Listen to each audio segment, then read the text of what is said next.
Move out cleans come and go, but reoccurring clients, that's the meat and potatoes of my cleaning business. Because in this industry, we all know there are busy seasons and there are slow seasons. But those bi weekly and monthly clients, they're the ones that keep your business afloat when things get quiet. So for me, it's never a problem if I go 10 to 15 minutes over. It's never a problem if I take a little time to talk with them. That's not an inconvenience, that's an investment.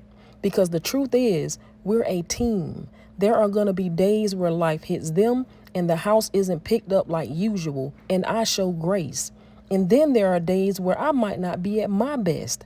I might miss something or not put something back exactly right, and they show me grace. At the end of the day, this isn't just cleaning, it's a partnership. We're working together to maintain their home. Move out cleans come and go, but relationships, that's what keeps the business alive.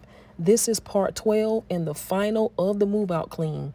Thank you guys for watching and stay tuned for my next series. You do not want to miss it. Bye bye.